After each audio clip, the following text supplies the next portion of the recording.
नमस्कार मेरे प्यारे दोस्तों, मेरे सहयोगियों, स्वागत है आप लोगों को मेरे YouTube चैनल प्रतीक एजुकेशन वर्ल्ड। मैं प्रतीक आप सभी लोगों को अपने चैनल पर हार्दिक स्वागत और अभिनंदन करता हूं। मित्रों, संविधान के अगले कड़ी में हम लोग बात करेंगे चार्टर अधिनियम। अधिनियम यानी कि ये कानून व्यवस्था थी।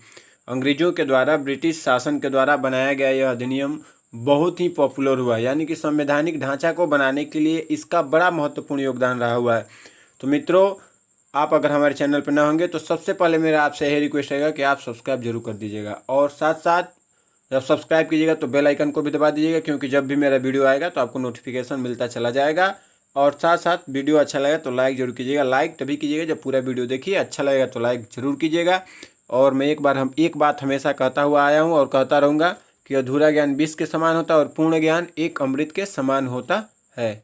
ठीक है, तो वीडियो को स्टार्ट करते हैं और वीडियो के अंत तक बने रहेगा। चार्टर अधिनियम के जितने अधिनियम आए हुए हैं, 4 अधिनियम आए हैं, उन 4 अधिनियमों को क्लियर किया जाएगा। ठीक है, चार्टर अधिनियम क्यों बनाया गया? तो ये जो संवैधानिक व्यवस्था थी उसमें संशोधन करने के लिए धीरे धीरे विधि व्यवस्था को, यानी कि रूल को, जो उनकी जो राइट्स थी, जो उनकी सिस्टम थे, उन चीज़ को चेंज करने के लिए इन लोगों ने अधिनियम को बनाया, यानी कि नियम और कानून को, विधि को बनाया। चलिए, चार्टर अधिनियम की बात किया जाए और समझा जाए। ठीक है, तो चार्टर अधिनियम ये क्या था? तो यह एक कानून व्यवस्था थी। ठीक है, इससे पहले एक कानून व्यवस्था थी पिट्स इंडिया एक्ट। ठीक है, पिट्स इंडिया एक्ट क्या थी? तो जो भारत में 2 प्रकार की व्यवस्थाएं चलती थी, एक व्यापारिक थी, एक व्यापार था। ठीक है, और एक राजनीति। इन दोनों के लिए पिट्स इंडिया एक्ट का निर्माण किया गया, और पिट्स इंडिया एक्ट 1784 में बना। कब बना? तो 1784 में बना।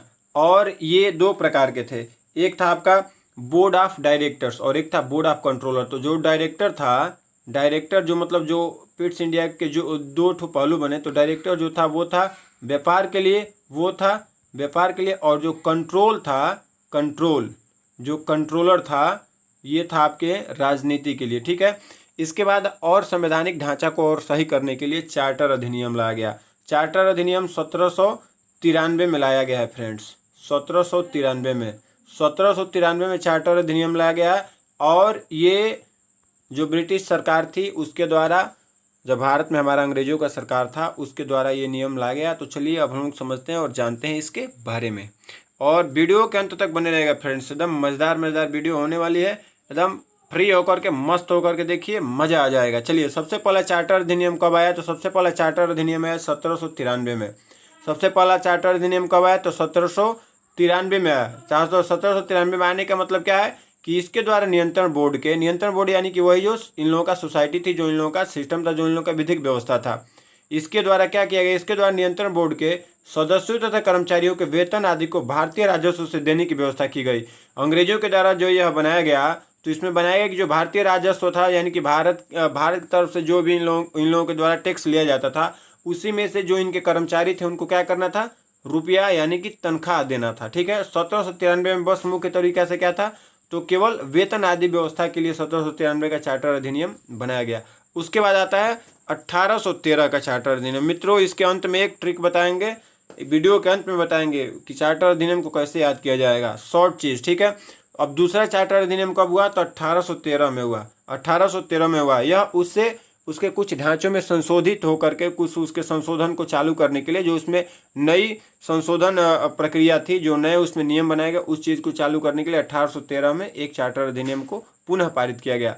तो इसकी क्या प्रमुख विशेषताएं थी? तो यह था कि कंपनी के अधिकार पत्र को 20 वर्षों के लिए बढ़ा दिया गया। कंपनी क्या थी? तो कंपनी थी ईस्ट इंडिया कंपनी। सब लोग जानते हैं कि अंग्रेजों के द्वारा एक व्यापारी कंपनी लाई गई, east India company. East India company 1600 ईस्वी में आई थी। ठीक है, 1600 ईस्वी में आई थी, और मूलतः यह व्यापार करने के लिए आई थी भारत में। किस चीज़ करने के लिए आई थी?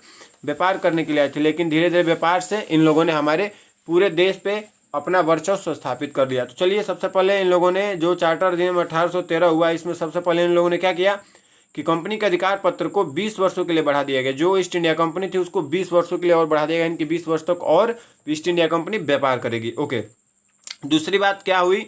कि कंपनी के भारत के साथ व्यापार करने के एकाधिकार को छीन लिया गया।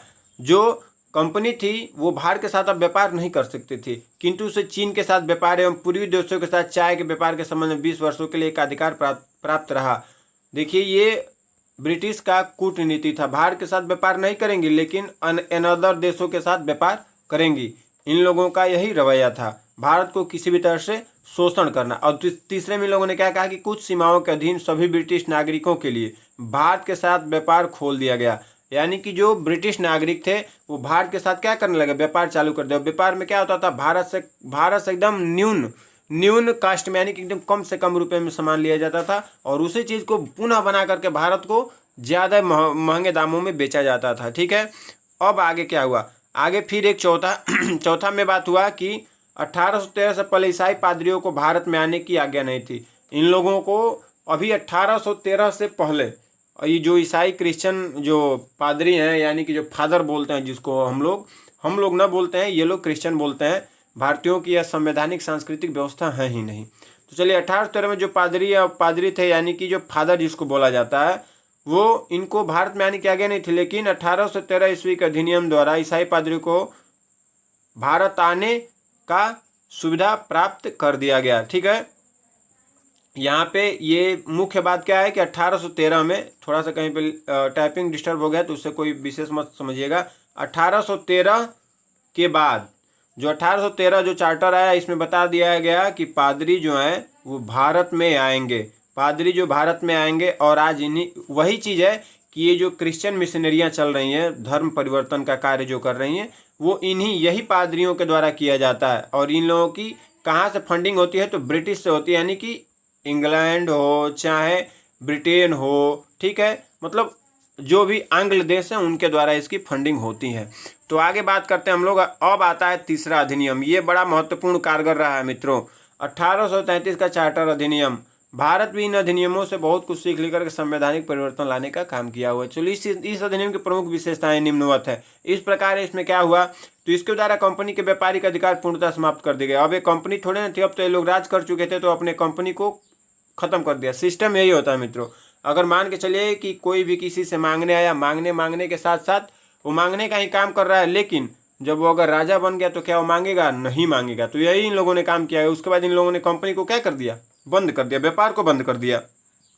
और आगे बात क्या हुआ, अब उसके बाद इन लोगों ने कहा कि अब कंपनी के कार्य ब्रिटिश सरकार की ओर से मात्र भारत का शासन करना रह गया था। अब देखिए, ये लोग कंपनी में क्या कर दिया, बस शासन करना छोड़ दिए, क्योंकि इन लोगों ने पूर्णतः भारत से शोषण करके पैसों को कमा लिया था। अब क्या कर दिया, बस अब इन लोग अपने भारत पर राज करने के लिए कर दिया। बंगाल के गवर्नर जनरल को भारत का गवर्नर जनरल कहा जाने लगा। जो बंगाल का गवर्नर जनरल था, वो क्या था, अब पूरे भारत का गवर्नर जनरल कहलाने लगा। उसके बाद क्या हुआ, उसके बाद इन लोगों ने फिर चौथा नियम बताया कि मुंबई मद्रास की परिषदों की विधि निर्माण शक्तियों को वापस ले लिया गया। जो मुंबई मद्रास की जो परिषद विधि निर्माण शक्ति थी, उनको इन लोगों ने क्या कर दिया, वापस ले लिया। विधिक परामर्श हेतु गवर्नर जनरल की परिषद में विधि सदस्य के रूप में चौथे सदस्य को शामिल किया गया। ये जो गवर्नर जनरल थे, उन लोगों में एक विधि यानी कि नियम कानून के एक सदस्य रूप में एक और चौथे सदस्य को शामिल कर दिया गया। आगे बात करते हैं हम लोग। तो 6, भारत में दास प्रथा को विधि विरुद्ध घोषित कर दिया गया। यानी कि 1843 में क्या कर दिया गया, 1843 में जो हम लोगों के देश में दास प्रथा थी उसको पूर्णतः बैन कर दिया गया। ये अच्छा नियम था। ये कुछ मतलब इन लोगों के अधिनियम कुछ अच्छे रहे हुए हैं। चलिए, अधिनियम की धारा 87 के तहत कंपनी के अधीन जो अधिनियम थे उसमें एक धारा था 87।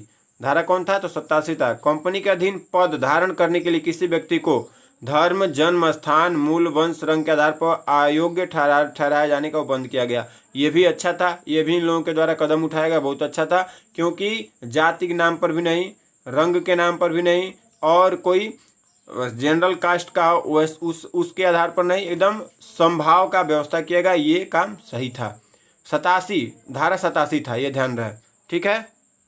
उसके बाद क्या है, गवर्नर जनरल की परिषद को राजस्व के संबंध में पूर्ण अधिकार प्रदान करते हुए गवर्नर जनरल को संपूर्ण देश के लेखी बजट तैयार करने का अधिकार दिया गया। अब 1833 का जो चार्टर अधिनियम आया उसमें क्या किया, गवर्नर जनरल को पूर्णतः भारत का मतलब पूर्णतः भारत का मालिक बनाया गया, और उसके साथ बताया गया कि ये कहीं बजट पूरे भारत में लागू होगा। और उसके बाद 9 में बोले कि भारतीय कानूनों का वर्गीकरण किया गया तथा इस कार्य के लिए विधि आयोग की नियुक्ति की गई, व्यवस्था की गई। लॉर्ड मैकाले की अध्यक्षता में प्रथम विधि आयोग का गठन किया गया। जो मैकाले था, मैकाले की अध्यक्षता में विधि नियम बनाया गया और यही नियम क्या हुआ, हमारे भारत में प्रयुक्त की गई, लागू किए गए। ठीक है, अब बात करते हैं हम लोग 1837 के बाद आता है चौथा चार्टर अधिनियम 1853। 1853 आता है, तो 1853 में क्या होता है, तो इसकी मुख्य विशेषता है, इस अधिनियम के द्वारा सेवा में नामजदगी का सिद्धांत समाप्त कर कंपनी के महत्वपूर्ण पदों की प्रतियोगी परीक्षाओं के आधार पर भरने की व्यवस्था कर दी गई। यानी कि सबसे पहले क्या होता था, पहले यह था कि आज अगर हम बने हैं तो हमारा जो पुत्र होगा वो कंपनी के सिस्टम को संभालेगा, लेकिन इस चीज़ को खत्म करके क्या कर दिया गया, प्रतियोगी परीक्षाओं को आयोजित कर दिया गया और उसके माध्यम से नौकरियों को दिया जाने लगा। परीक्षाओं के आधार भरने की व्यवस्था की गई। इसके लिए 1854 में मैकाले समिति की नियुक्ति की गई और मैकाले समिति जो नियुक्त हुई वही क्या थी, प्रतियोगी परीक्षाओं के संप्रेषण के लिए, प्रतियोगी परीक्षाओं को पास करने के लिए कार्य किया गया। आगे इस अधिनियम के द्वारा गवर्नर जनरल को परिषद के विधायी एवं प्रशासनिक कार्यों को अलग कर दिया गया।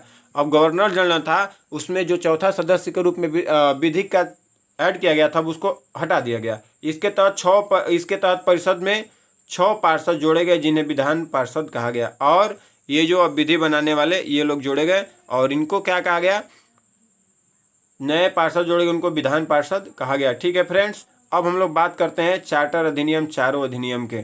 चार्टर अधिनियम क्या था, 1793, उसके बाद 13, उसके बाद 33 और उसके बाद 53।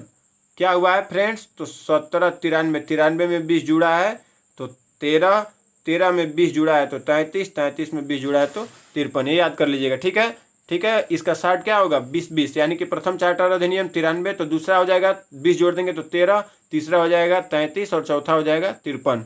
ओके फ्रेंड्स, अगर आप लोगों को मेरा वीडियो अच्छा लगा होगा तो प्लीज़ लाइक जरूर कीजिएगा और आप हमारे चैनल पर नए होंगे तो सब्सक्राइब जरूर कीजिएगा और प्यारा सा कमेंट जरूर कीजिएगा। मेरा यही ईश्वर से शुभकामना रहती है कि आप हमेशा मस्त रहे, खुश रहे।